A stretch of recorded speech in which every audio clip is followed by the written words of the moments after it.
अवधूत चिंतना श्री गुरुदेव दत्त स्वामी महाराज की जय. छत्रपती शिवाजी महाराज की जय. आज मी आपल्याला गुरुचरित्र ग्रंथाची ताकद, गुरुचरित्र पारायण आपण करतोय, पण त्या ग्रंथाची ताकद तुम्हाला माहिती पाहिजे. तो ग्रंथ साधा सोपा नाहीये. खूप तो जो ग्रंथ आहे गुरुचरित्र हा खूप परमपवित्र ग्रंथ आहे आणि तो ग्रंथ आपल्या घरामध्ये पाहिजे. त्या ग्रंथाची अशी ताकद आहे, जसं गाणगापूरला आम्ही जात होतो. गाणगापूरला जाताना आमच्या गाडीमध्ये आपण आपापले ग्रंथ घेऊन जातो. कोणी कोणी मोठा ग्रंथ घेऊन जातं, कोणी कोणी छोटा ग्रंथ, संक्षिप्त गुरुचरित्र आणि गुरुचरित्र पारायण. गाणगापूरला जाताना आम्ही सोलापूरच्या मार्गाने न जाता आपण नळदुर्ग मार्गाने आम्ही गेलो होतो. नवीन रस्ता, काही माहित नाही, आणि रस्त्याने ना रस्ताच पूर्ण भटकून गेलो आम्ही. रस्ता भटकल्यानंतर मग आजूबाजू काही नाही, सगळा अंधार, आणि नवीन गाडी असल्यामुळे समोरच्या ड्रायव्हरला पण एवढा रस्ता माहित नव्हता. तो कोणत्या रस्त्याने जायचा मॅप मध्ये पण वेगळं सांगायचं, आणि सोलापूरने जायचं तर आम्ही नळदुर्ग मार्ग गेलो होतो. त्या रस्त्यामध्ये म्हणजे आम्ही चालतच होतो पण रस्ता संपत नव्हता. चालत होतो पण रस्ता संपत नव्हता. शेवटी दत्त महाराजांना विनंती केली. म्हटलं, महाराज असं काय, गोल गोल फिरून आम्ही तिथंच येऊ लागलो, गाव संपत नव्हतं. आणि तिथं कसं आहे, त्यांच्या एरियात गेल्यावर आपली भाषा त्यांना येत नाही, त्यांची भाषा आपल्याला समजत नाही. महाराजांना विनंती केली. म्हटलं, महाराज आपण चाललो कुठं काहीच समजत नाही काही गोष्टी. पण सगळ्यांकडे पोथ्या होत्या. मला लक्षात आलं, म्हटलं अरे पोथी आहे आपल्याकडे. पोथी हातात बाहेर काढली, पोथी हातात ठेवली आणि दत्त महाराजांचं नामस्मरण केलं. पोथी हातामध्ये घेऊन दिगंबरा दिगंबरा श्रीपाद वल्लभ दिगंबरा. महाराजांनी विनंती केली, महाराज आता रस्ता सापडू द्या, कारण किती वेळ फिरणार आम्ही. शेवटी समोर गेल्यानंतर एक व्यक्ती थांबला. तो म्हणे, तुम्ही इधर से मत आने का बोले कभी. या रस्त्याने फाशी बारदे असतं किंवा त्या रस्त्याने खूप जण लुटता. त्या रस्त्याने गाड्यामध्ये खूप जण लुटता, मारता, कपडे काढून घेता आणि सगळे पैसे काढून घेता आणि मारतून सोडून देता. हा असा तो रस्ता होता भयानक. आम्हाला काय माहिती, आम्ही चाललो होतो. पण ग्रंथ आपल्या सोबत असला की आपल्याला कोणत्याही प्रकारची भीती राहत नाही. आम्ही ते करून मग आम्ही गाणगापूरमध्ये पोहोचलो. मग गाणगापूरमध्ये पोहोचल्यावर पण मी एक दोन जणांना विचारलं, तो रस्ता कसा आहे. ते म्हणे खूप भयानक रस्ता आहे म्हणे, तिथं खूप मर्डर झालेले, लोक डायरेक्ट मारून टाकतात. पण पोथी जर आपल्या सोबत असते ना तर आपल्याला कळी काळच नाही भेणे. दत्त महाराज आपल्या सोबत असतात आणि ते डोळ्यात तेल घालून आपली काळजी घेत असतात. म्हणून आम्ही कधीही लक्षात त्या दिवशीपासून ठेवलं लक्षात की गाणगापूरला जायचंय तर महाराजांना घरी सांगून जायचं, महाराजांना नारळ ठेवायचं आणि महाराजांना नारळ ठेवून मग गाणगापूरला जायचं. गुरुचरित्र ग्रंथाबद्दल अजून एक अनुभव आहे, तो मी सांगतो की एका ठिकाणी छत्रपती संभाजीनगरमध्येच एक घर होतं आणि त्याचे जे गुरुजी होते ते म्हणे की तुम्ही गुरुचरित्र पारायण त्यांच्या घरी करायचं होतं संकल्पयुक्त. दोन गुरुजी तुम्ही करणार का. म्हटलं ठीक आहे. पण त्यांचं जे घर होतं ते घर पूर्ण बाधा होती त्या घरामध्ये. जेव्हा त्यांनी घरी बोलवलं की गुरुचरित्र पारायण करायचंय, 7 दिवसाचं गुरुचरित्र पारायण तिथं त्यांच्या इथं करायचं होतं, पण तिथं अगोदरच कोणतरी सुसाईड केलं होतं. मग तिथं वास्तू परीक्षण केल्यानंतर या गोष्टी मला सगळ्या समजल्या. परत तरी पण त्यांची इच्छा होती की नाही गुरुजी तुम्ही संकल्पयुक्त तुम्ही करा. मी म्हटलं, तुम्ही गुरुचरित्र वाचा, दिंडोरीपर्यंत वाचा, कोणतंही वाचा. ते नाही म्हणे, दादा आम्हाला वाचूच देत नाही म्हणते गुरुचरित्र. त्या जागेमध्ये त्यांना गुरुचरित्र वाचूच देत नाही. त्यांची मिसेस गुरुचरित्र पारायण करायला बसली, ती सकाळपासून वाचायला बसली तर रात्र झाली तर ती वाचतच होती. नंतर त्यांच्या नवऱ्यांनी पण पारायण करायला बसले, ते पण त्यांना बसताच नाही आलं. ती जागा पूर्ण दूषित, म्हणजे ती जागा खूप अवघड होती. त्या जागेमध्ये अपघात झाला होता, त्या जागेमध्ये सुसाईड झालेलं होतं. मग ते म्हणे, गुरुजी तुम्ही तरी गुरुचरित्र पारायण करा म्हणे. आता म्हटलं, तुम्हाला एवढा त्रास झाला, तुम्हाला एवढं हे झालं तर मला किती त्रास होईल. शेवटी महाराजांना नारळ ठेवलं, संकल्प केला, त्यांच्या हाताने संकल्प केला, त्यांचं नाव गोत्र घेऊन संकल्प सोडला, 7 दिवसाचा गुरुचरित्र. पहिल्या दिवशी गुरुक्षेत्र पारायण जाताना सकाळी मी म्हटलं मी तुमच्या घरी सकाळीच येईल म्हटलं 5 वाजता. ते म्हणे ठीक आहे गुरुजी या. त्यांनी सगळं आवरून ठेवलं, संकल्प केला. संकल्प करतानाच संकल्प होऊच देत नव्हते. संकल्पच होऊ देत नव्हते. माझं अंग पूर्ण जड झालं होतं. मग मी माझी जी पोथी आहे ती पोथी ओपन केली. पोथी ओपन केल्यानंतर गुरुक्षेत्र पारायण करायच्या अगोदर पोथी ओपन केली माझी. मूळ पोथी आहे माझी. ती पोथी पूर्ण घरामध्ये फिरवली. ग्रंथाची ताकद बघा, ग्रंथाची ताकद सांगतो मी, याच्यामधून गोष्ट लक्षात ठेवा तुम्ही. ती पोथी ती घरामध्ये सगळीकडे फिरवली. घरामध्ये फिरवल्यानंतर मग भस्म लावलं. भस्म कपाळी भस्म, दोन्ही हाताला भस्म, छातीला भस्म, पोटाला भस्म, सगळं अंगाला भस्म. भस्म लावल्यानंतर एक रेषा तयार केली. एक गोल रिंगण तयार केलं मी. गोल रिंगण तयार करून मग त्याच्यामध्ये दिवा लावून हे करून मग गुरुचरित्र पारायण करायला बसलो. संकल्प करून त्यांच्या नावाने संकल्प केला. संकल्प करून पहिल्या दिवशी गुरुचरित्र पारायण करायला बसलो. पहिल्या दिवशी वाचायला बसलो 1 ते 9 अध्याय. वाचन करू देत नाही ते. भूत पिशाच बाधा ज्या असतात ना, वाचन करू देत नाही तुम्हाला बाधा आणता बाधा. तुम्हाला ते त्रास द्यायचा प्रयत्न करता. त्रास कसा देणार ते तुम्हाला झोप येईल, तुम्हाला रडू येईल, तुमचं अंग जड होईल. माझं पण तसं उलालं. अंग जड उलालं, झोप येऊ लागली, मन हे उलालं, मन घाबरू लागलं आणि मला रडायचा आवाज यायचा. रडायचा. समोरचा माणूस रडतय, मोठ्याने रडू लागलं ते. मोठ्याने रडत असताना रडू लागलं. मी ते वाचू लागलो गुरुचरित्र. मग रडताना जास्त आवाज येऊ लागला. डिस्टर्ब काही ते कसं करत असतात, जे बाधा असते ना ती आपल्याला डिस्टर्ब करत असते. ते तुम्हाला सेवेमधून बाहेर जा असं म्हणत होते. पहिल्या दिवशी आवाज उलाला, रडायचा आवाज उलाला. मी लक्ष नाही दिलं एवढं. मग मी नंतर गोमित्र टाकलं तरी पण त्रास कमी. दुसऱ्या दिवशी पण तसं. दुसऱ्या दिवशी गेल्यानंतर मला तो रडायचा भास आहे तो जास्त येऊ लागला.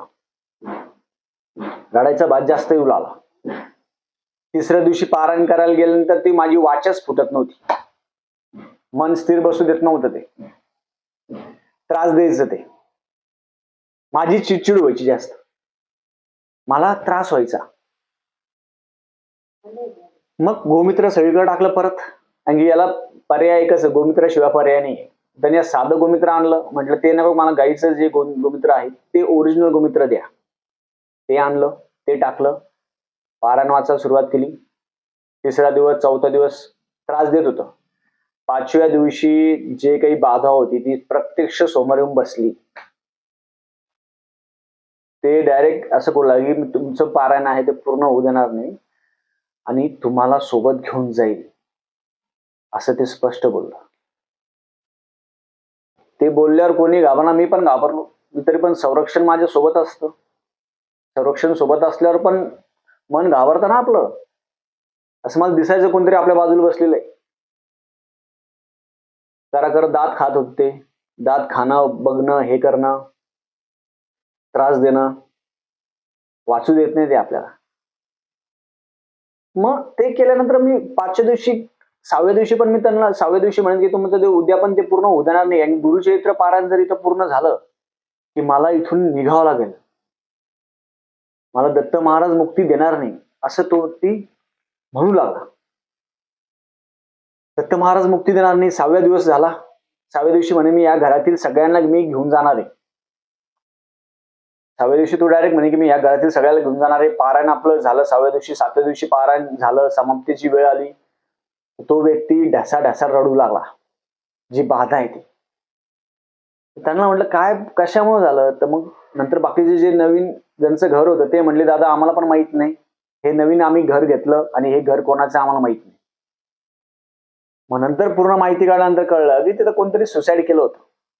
आणि त्या व्यक्तीचा जो घरामध्ये जीव होता तो म्हणत होता की मी हे घर सोडून जाणार नाही. पण गुरुचरित्र त्या घरामध्ये पारायण कंप्लीट झालं. ते गुरुचरित्र पारायण कंप्लीट करू देत नव्हतं.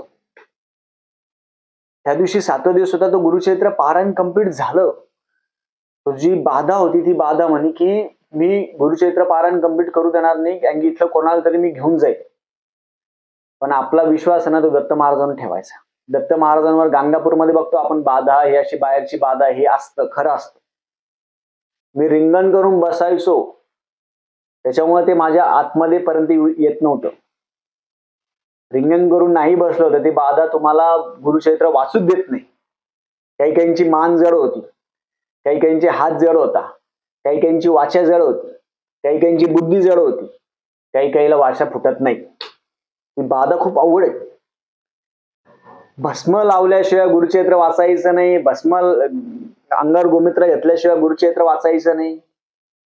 रडू येतं तुम्हाला, काही काही जण गुरुचरित्र वाचता वाचता रडता. मग त्या बाध्याचं नावाने बाधा म्हटलं. बाध्याला मुक्ती मिळण्यासाठी बाधांनाच त्यांना विचारलं की तुम्हाला काय मुक्ती पाहिजे, याच्यातून काय मुक्ती होणार. तुम्ही दत्त महाराजांनी जर मला मुक्ती दिली तर मी मुक्त होऊ शकतो, ह्या जागेतून मी बाहेर जाऊ शकतो. मी विनवणी केली दत्त महाराजांना, सांगितलं दत्त महाराजांना ह्याची जी बाधा आहे ती जाऊ द्या, यांच्या बाकीच्यांना त्रास नका होऊ देऊ, कारण की त्यांच्या घरामध्ये सगळे आजारी होते. डॉक्टरकडे गेले, रिपोर्ट नॉर्मल. मग शेवटी याच्यावर उपाय मग ब्राह्मण भोजन घातले. ब्राह्मणाला शिधा दक्षिणा वस्त्र असेल, ब्राह्मण भोजन असेल, ते केल्यानंतर तो जो त्रास आहे त्या व्यक्तीचा त्रास आहे तो हळूहळू कमी झाला. त्यांना म्हटलं जे गुरुचरित्र पोथी आहे, गुरुचरित्राची पोथी आपल्या देवघरामध्ये किंवा देवघराच्या वरती किंवा देवघराच्या बाजूला गुरुचरित्राची पोथी आपल्या घरात असावी. ज्या घरामध्ये गुरुचरित्राची पोथी असते त्या घरामध्ये कोणतीही भूत पिशाच बाधा करणी, चांडाळ करणी, बाधा काहीच होत नाही. हे कमंडूळ असेल, हे नवनाथ महाराजांचं आहे, हे मी प्रत्येक ठिकाणी सोबत घेऊन जात असतो जिथे तिथं पारायण आहे. त्याच्यामुळे कोणतीही वाईट शक्ती जवळ येत नाही. नवनाथांची अलख निरंजन आदेश, ओम श्री चैतन्य गोरक्षनाथाय नमः. मग ह्या सगळ्या गोष्टी आपल्या जवळ असल्यावर आपण कोणतीही ताकद आपल्याला होऊ शकत नाही, कोणतीही ताकद आपल्याला कोणती जवळ येऊ शकत नाही. गुरुचरित्र ग्रंथाची एवढी आहे की गुरुचरित्र पारायण जर पूर्ण झालं, त्या घरामध्ये भूत बाधा पिशाच काही जरी असेल ते निघून जातं. लक्षात ठेवा. तसं पण त्या घरातून निघून गेलं ते. मग त्यांची मुलगी होती, मुलगा होता, त्यांना जो त्रास होता, पारायण केल्यानंतर 7 दिवस पारायण झाल्यानंतर 7व्या दिवशी उद्यापन केलं. ते पारायण झाल्यानंतर माझे पाय आहे ना, तर पूर्ण जड पडले होते, पूर्ण जड पाय झाले होते माझे. उठता येत नव्हतं मला 2 दिवस.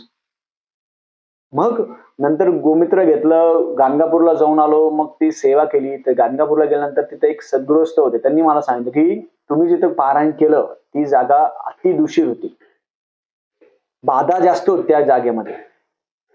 आणि ती बाधा काही काळानंतर ती बाधा गेली, आणि बाधा गेल्यानंतर त्या घरातील मुलगा असेल, मुलगी असेल, त्याचे आई वडील असेल, त्यांचा जो त्रास आहे तो त्रास कमी झाला. त्यांना ते घर विकायचंच होतं. तेव्हा दादा आम्हाला घर विकायचं, आम्हाला राहायचं नाही, कारण त्या घरामध्ये रात्रीचे रडायची आवाज यायची. पण त्यांनी गुरुचरित्राची पोथी घरामध्ये ठेवल्यानंतर जे रडायचे जे आवाज आहे ते पूर्ण बंद झाले. त्यांचे आजारपणा बंद झाले, बाधा कमी झाली, घरातील त्रास कमी झाला, आणि सगळ्या गोष्टी बंद झाल्या. नंतर त्यांची जी सेवेकरी ताई आहे ती पण गुरुचरित्र पारायण करू लागली. ते त्यांना सगळ्यांना सांगितलं की तुम्ही प्रत्येक महिन्याला एक गुरुचरित्र आणि एक नवनाथ पारायण करावं. त्यांना म्हटलं तुम्ही स्वतः करा, मी करायची आवश्यकता नाही, तुम्ही स्वतः करा. प्रत्येक महिन्याला एक गुरुचरित्र पारायण, प्रत्येक महिन्याला एक नवनाथ पारायण. असं केल्यानंतर त्यांच्या घरामध्ये बाधा कोणतीही आता राहिलेली नाही राहिली. ग्रंथामध्ये खूप ताकद आहे, म्हणून गुरुचरित्र पारायण ग्रंथ आहे ना, तो चांगल्या जागी ठेवायला पाहिजे. असा कुठेही टाकून दिला, प्रॉब्लेमचे 4 दिवसाला हात लागला नाही पाहिजे. कारण की पारायणाचा असा उद्देश आहे की तुम्ही घरामध्ये कोणी आलं तर पहिले गोमित्र शिंपडायचं, आणि गोमित्रामध्ये बाहेरची जी बाधा असते, बाहेरची बाधा काही असेल ते आपल्याला त्रास देत नाही. खूप जणांना काय होतं, त्रास होतो वाचताना, वाचन फुटत नाही, शब्द फुटत नाही, काही होत नाही. तो त्रास जो असतो तो जागेचा असतो, आणि जागेमध्ये दोष असतो. पण गुरुचरित्राची पोथी जर त्या आपण कोणत्या जागेमध्ये ठेवली तर आपल्याला कोणत्याही प्रकारचा त्रास होत नाही, बाधा होत नाही, काही होत नाही. म्हणून लक्षात ठेवा, आपल्या घरामध्ये गुरुचरित्राची पोथी असावी. दिंडोरीपणे ठेवा, मूळ गुरुचरित्र ठेवा, कोणतंही ठेवा.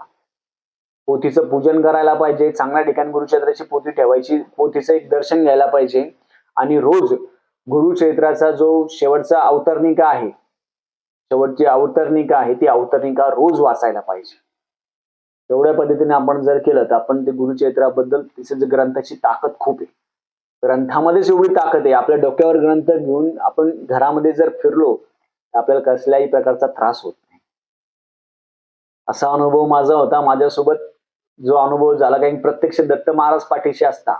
आपल्याला बाधा बिधा आपल्या समोर जरी आली, घाबरायचं नाही. समोरची बाधा दात खात असती, समोरची बाधा आपल्याला अंगावर त्रास द्यायचा प्रयत्न करत असता, पण आपला विश्वास दत्त महाराजांवर पाहिजे. असे ब्रह्मराक्षस हे सगळे दत्त महाराजांनी दूर केलेले, त्यामुळे घाबरायचं नाही. महाराजांची पूर्ण सेवा करायची. झालेली सेवा मी दत्त महाराजांच्या रुजू करतो. श्री स्वामी समर्थ.